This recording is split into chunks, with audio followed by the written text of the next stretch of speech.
Purple Daily is daily Vikings entertainment. We just want the Vikings to win a Super Bowl before we die. I will ride with this group. Seriously, man. Please. And away we go. Okay, we make our official picks every Saturday here. Our Purple Picks edition of Purple Daily. Tomorrow we will be doing Vikings Vent Line and a live watch party at Park Tavern in St. Louis Park. So come hang out with us, 11 o'clock-ish in the 11th frame area. We'll be watching the game, hanging out with you guys, and then doing live Vikings Vent Line. Please bring a non-perishable food item or multiple as we look to do some good here in these holiday weeks ahead. So yeah, come hang out with us at Park Tavern. Also, this Purple Picks episode presented in part by our friends at Pepsi. The brand new 32-ounce Justin Jefferson souvenir cups are available inside Hy-Vee Fast and Fresh locations right now around the metro area. There's a QR code on the side of the cup where you can enter to win Victor's Ride, a Vikings-themed Polaris ATV. Pepsi's also giving away, in addition to the Polaris ATV, a solo pizza stove and Vikings autographed merch as well. So get your Justin Jefferson souvenir cups, scan that QR code, and thanks to Pepsi for helping us power Purple Daily all throughout the season here, boys. So let's get started, as we always do, with a few questions, and then we'll make our official picks. What are you most confident in on behalf of the Vikings this weekend's game against the Jaguars? That they're going to be able to pass the ball effectively. The Jaguars are second to last in the entire league in pass defense. The Vikings clearly have not one, not two, but three viable threats, if not more. Jefferson, Addison, Hawkinson back. And by the way, I expect him to play more snaps. So I am most confident that Sam Darnold is going to have a good day slinging the old football around the yard in Jacksonville. And I didn't even mention the threat of Aaron Jones out of the backfield, which he clearly is as well. So I don't know that Jacksonville is going to have an answer for that much firepower when they have struggled frequently throughout the season to shut down the passing game. Yeah, so far, the average yards per attempt, Jacksonville tied for second most average net yards per attempt allowed in the passing game this year. Yeah, last week, 447 yards against the Eagles. Total yards, by the way, total yards. And then 422 yards the week before. For Eagles, then Packers. They've allowed just 420-plus yards in each of those games. So offenses are just marching down the field. Even adding to Judd's point, I mean, they're 30th in points allowed, 31st in yards. Their red zone defense is one of the worst in the NFL. Like, their defense is horrendous. So I guess confidently just slinging Sammy, slinging it around to all the great targets that the Vikings now have. So I would say just my confidence is definitely in the offense continuing to march down the field against a really bad Jaguars team. Let's keep going on that theme. I have a different one, but the Jaguars defense has allowed opposing quarterbacks a league worst 113.4 passer rating. 113.4 passer rating, 19 touchdowns, 2 interceptions, and a 71% completion percentage. So that 113.4 passer rating, Peyton Manning, when he came back after the neck injury and played in Denver, and he set the record at the time with 55 touchdown passes, 5,477 yards. His passer rating that year was 115.1, a 1.5 better than the Jaguars have allowed all quarterbacks to perform this year. Wow. So basically, if it's close enough, right, 113 versus 115, the Jaguars defense has turned collectively the 9 opposing quarterbacks they've faced into record-breaking 2013 Peyton Manning. Congratulations. That's insane. It's pretty nuts. I know. So, yeah, I'm with you guys. I mean, the Vikings should be able to move the ball through the air. I also am super confident that the Vikings are going to fluster Mac Jones in this game. And we dove into some of these stats on Feedback Friday yesterday. But Mac Jones in 2023, somewhat limited playing time, but when he was blitzed, his PFF grade on a 0 to 100 scale was 30.2. When he was pressured, his PFF grade was 29.8. So if you and he's going to face the most blitz heavy and pressure heavy defense in the league. If you can get to him or even move him off his spot or fluster him, you should be able to create some turnovers, some sacks, some field-changing plays. Mac Jones, not good. He's not mobile. Like, he's not good when facing blitzing and pressure historically. So Yeah, that's a problem against Brian Flores. yeah. Okay, what are you most nervous about? So I'm going to go very micro here. I think Blake Cashman's going to return from his turf toe, and that I hope it goes well. Turf toe is something that can certainly linger. He's missed some time now because he got hurt he got hurt before the bye. He got hurt in London against the Jets. Bye week followed by 2 more games missed. So he's basically missed potentially 3 games. And look, I mean, they clearly, especially he's missed 3 games. So he's missed a month because he sat out the losses, right, to Detroit. He sat out the loss to the Rams, and then he sat out the victory against the Colts. And against Detroit and the Rams, there was no question he was missed. Against good teams, he's a key guy. Do I think that they can beat Jacksonville without him? Absolutely. But how is he going to perform when he gets back? What's the toe? Is it going to hold up? So that concerns me the most, just from a big picture standpoint of it's going to be absolutely imperative that he is healthy when he gets back, if he does play. So I will leave the kicking game to one of you two. I actually won't take the kicking game. I'm actually not going to take the kicking game for this one. I am curious with the state of the offensive line, which looked good with Cam Robinson stepping in last week, and Ed Ingram might have had one of his better games of his life. But I am curious how they handle Trayvon Walker and Josh Hines-Allen. So both these guys have a combined 11 sacks. They've hit the quarterback a ton too. They have 20-plus quarterback hits between the two on the season. So they've done a good job getting after quarterbacks. And I wonder if they'll, kind of line up these guys and pressure Sam, who holds the ball a little bit too long. So I do wonder if the Jags, pass rush, can get after Sam Darnold. I would say that's probably one area for me that I would look at of, this could be a little bit more of a grind if Sam's holding the ball too long and they're getting after Darnold.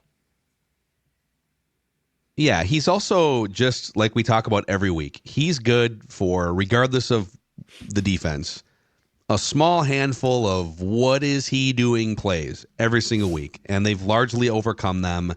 Last week, that interception he threw in the end zone, but they wind up, they're leading by 2 scores toward the end of the game. It winds up not really being a factor. So I would say, like, whether you're playing the Jaguars defense or whether you're playing an actual NFL defense, I feel like there's 2 or 3 or 4 plays in there that Sam Darnold, it's always going to make you nervous, but I'll take the kicking game. I don't know how you can't be nervous about, you're swapping out, you've got your 3 main cogs to field goal kicking and extra points. You got your long snapper, your holder, and your kicker, right? And you're sitting here literally in the middle of the season. You've played 8 games. You have 9 left on your schedule. You are smack dab in the middle of the season here. And you are taking 2 of those 3 cogs out and replacing them with a new long snapper and a new kicker. The only saving grace is that John Parker Romo at least spent the entire offseason in a competition against Will Reichert in camp with at least the same guys in the same room, same practices, right? So there might be some chemistry there that wouldn't exist if you brought in someone completely new. I don't think it should be that big of an issue because, that's the only thing those guys do all week long is practice that chemistry and that timing. Right. But as smarter people, the Ryan Longwells of the world, have told our show in the past, it is a big deal when you have new cogs in that equation. And the Vikings are doing it on the fly in the middle of a season. And if Reichert hadn't been so damn good until the Colts game, I think we'd say, oh, okay, yeah, right? But he's been so good until now. So, that's what makes, you are replacing a guy who has a lethal weapon for a right leg with a guy who you're like, okay. And I did find it intriguing, though, and I think he was hurt, so I'm not sure what his status is. But did you see that Greg Joseph released by the Giants yesterday? You tempted, Dex? Come on, Declan, bring him back. You're never worried about the kicking game. Bring him home. Bring him home. It is. Here Here we go.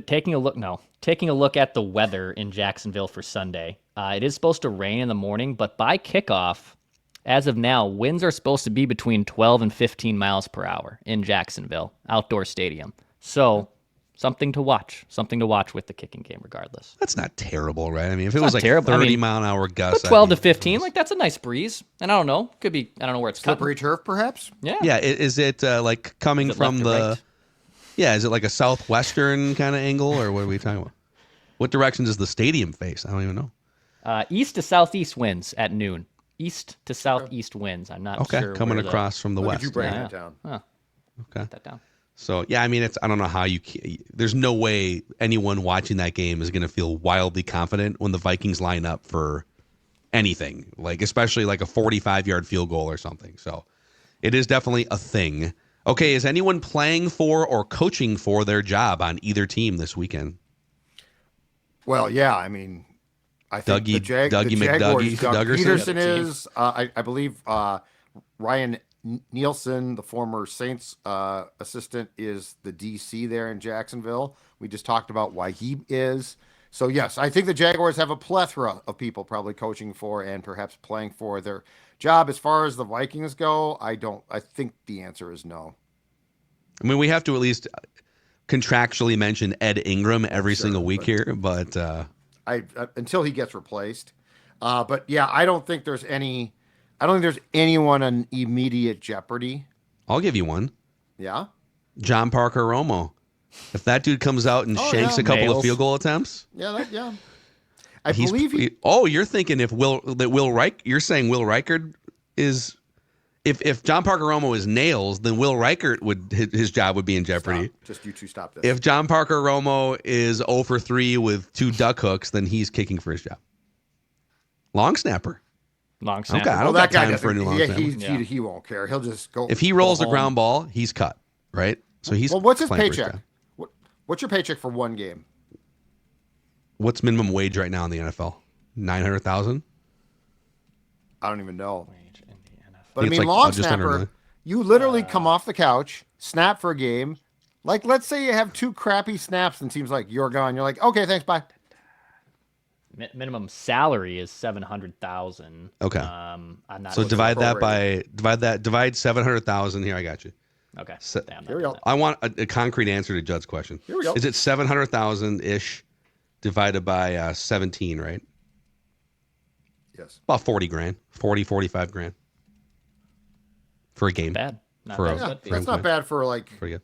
Coming off the couch for a weekend. Mm-hmm. Let's open up the latest playoff odds here from The Athletic. See where the Vikings sit. So the Vikings right now have an 86% chance to make the playoffs, only a 17% chance to win the division, a 6% chance to win the whole thing. Super Bowl odds right now, Chiefs 19%, Lions 17%, Bills 10%, Ravens 9%, Eagles 8%. How about that one? And then the Vikings at 6%. So 86% chance to make the playoffs, 17% division, 6% chance to win it all. Okay. What are the Sharps saying about this game? Via Action Network, the Vikings defense continues to be stingy under Brian Flores this year. Second in EPA per play allowed, expected points added. Fourth in success rate allowed.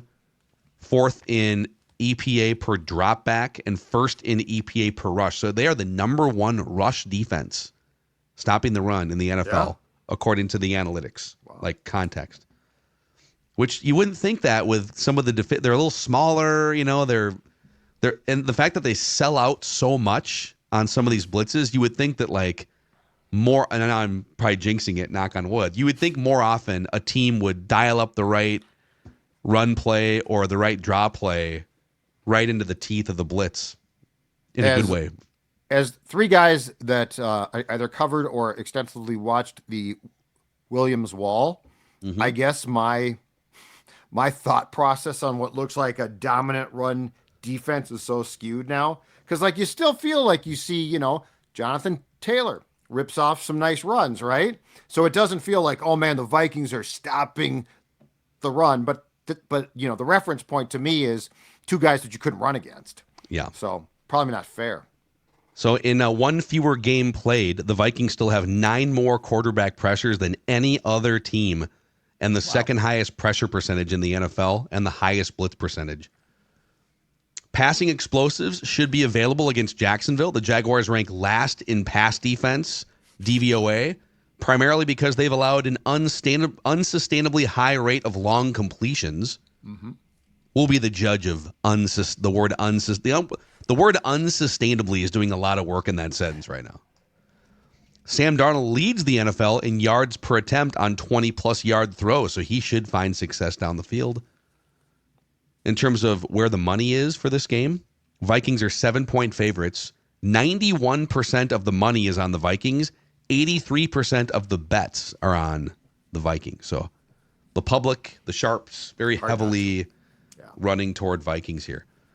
Before we get to who wins and who covers officially, underdog could be a fun thing to be tinkering with this weekend, huh, Dex? Exactly. Speaking of purple picks, you can go and pick higher or lower on all entries right now on underdog. Maybe you ride some great longest receptions. I've had some success with longest receptions. You've been able to free 3 on Jordan Addison. Mm-hmm. This Jaguars defense, not great. So plenty of great options for you on the Vikings offensive front on underdog. You can also make picks in the NBA, the NHL too. A lot of great options. And just start a new fantasy football season every week. If your season went to hell, that's all good. Start a new one at underdog. Promo code SCORE gets a 50% deposit bonus for new users. Promo code SCORE at underdog. Hey, welcome Black Stack Brewing to Purple Daily. You can find Black Stack beer all over the state of Minnesota, from Grand Marais to Rochester, from Winona to Fargo, all over the place. You can even find Black Stack beer inside U.S. Bank Stadium during Vikings games and at your local liquor store. Blackstackbrewing.com, the where to buy page if you want to find out more. In terms of the tap room, Black Stack has the second largest tap room in the state of Minnesota inside a former Spam can factory. Great spot. Just a really cool sort of historical spot, extensive beer selection, and limited edition beers only found in that tap room. Go to blackstackbrewing.com to see what events they are hosting later on this month. They also have food trucks and pop-ups every single day. And then one more shout out before we make our picks to Nicolay Law, the exclusive personal injury law firm of Purple Daily. Nicolay Law knows that when you or a loved one gets injured, ordinary life can come to a stop. Things can get complicated. And during that time, insurance companies might try to take advantage of you. That's where you need a guy like Russell Nicolay and his team to help you get the compensation you deserve after an accident. So if you've been injured, get Minnesota's local award-winning injury lawyers. Get Nicolay, nicolaylaw.com, or give them a call at 1-855-NICOLAY. All right, boys.